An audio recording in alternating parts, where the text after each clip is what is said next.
We are back on the Morning Brew with Friends, and John Nichols is here. This is great to have you on this morning. And you are with New Day Youth and Family Services. Yes, sir. And first things first, you got a big benefit concert coming up with a band I haven't heard from in a while.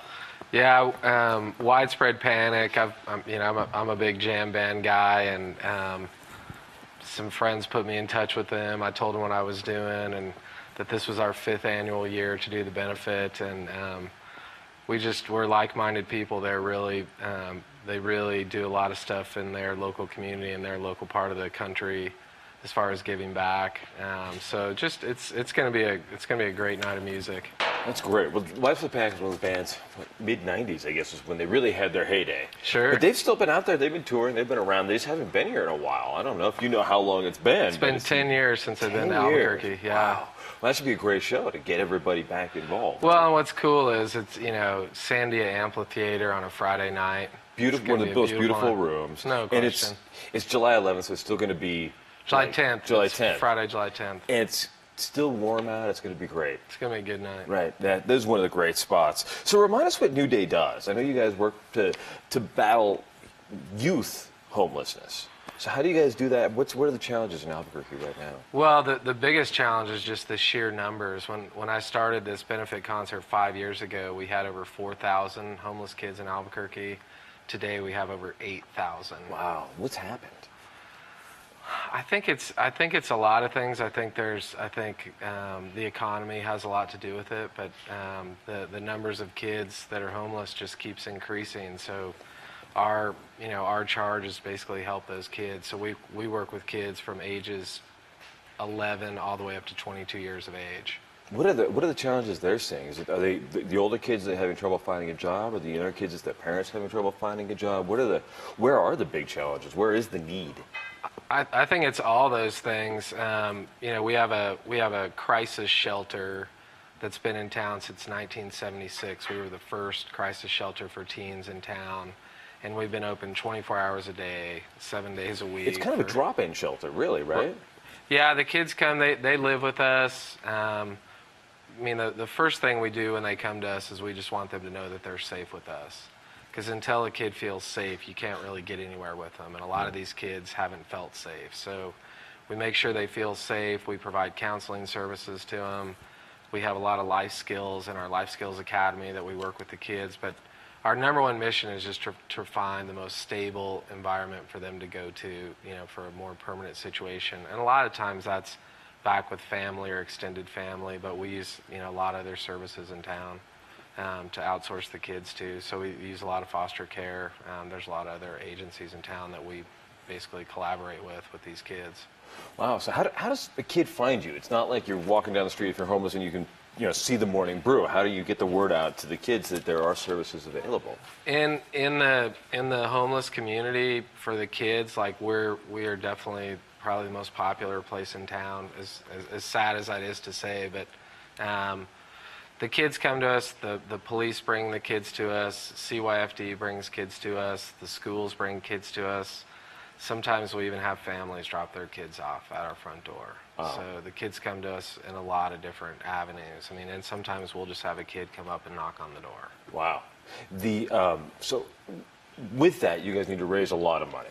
Yeah, we do. It's definitely not cheap taking care of kids, but again, there's really no other avenues for these kids. So without us, I don't know what would happen with these kids. So we serve such an important role in this community, and I just my main goal in having this concert is to create awareness and just let people know that these kids are all around us. They're in the Northeast Heights, they're in the Valley, they're all over town.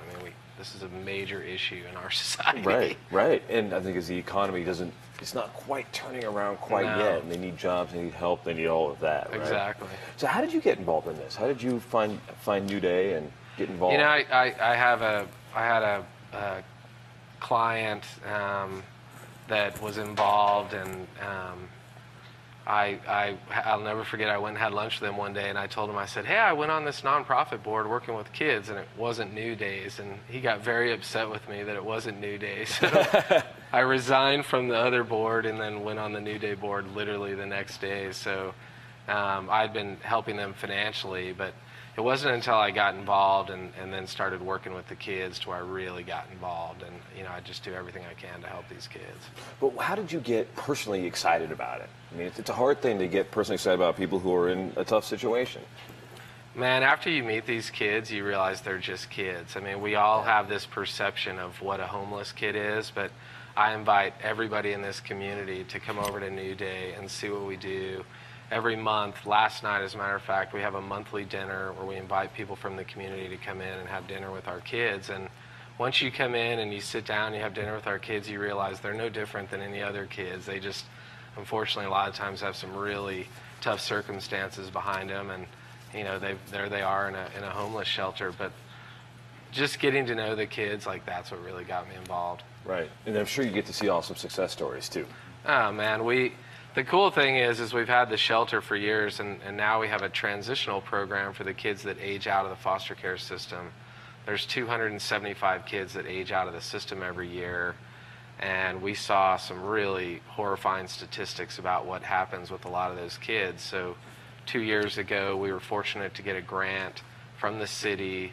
We built a new facility where we have a life skills academy. We have apartments on site. We have scattered apartments around the city. But that program is for kids 17 to 22.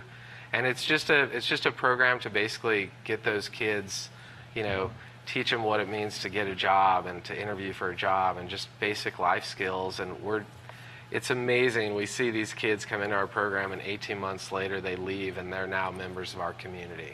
That's cool. Yeah, That's very cool. It's powerful stuff. So tell me briefly about the Garden Work Day on July 11th. The Garden Work Day, no, the deal on the 11th, basically we're having, the day after the concert is what we're calling Project New Day, a day of giving. So we've engaged, I think when we finally cut it off, we have 27 local businesses that on that day are going to sponsor New Day. So a percentage of all their sales will come back to New Day. And we have Whole Foods on Carlisle who's going to give us a percentage of their sales on that day. And we have Sandia BMW, and we have Wise Pies, and we have Dion's, and we have a Frontier. We have a lot of great local businesses signed up to support us on that day. So again, it's create awareness and raise some money all at the same time. I love it. And we've also got, check the morningbrew.tv, because we have a pair of tickets to go see Widespread Panic, right? Check it out, morningbrew.tv, and sign up. You can win a couple of tickets, possibly. We love this. We love when people come in with tickets, especially for awesome shows that help events. And we'll be back in a couple of seconds with the Adobe Theater Group on the Theater Thursdays on the Morning Brew with Friends.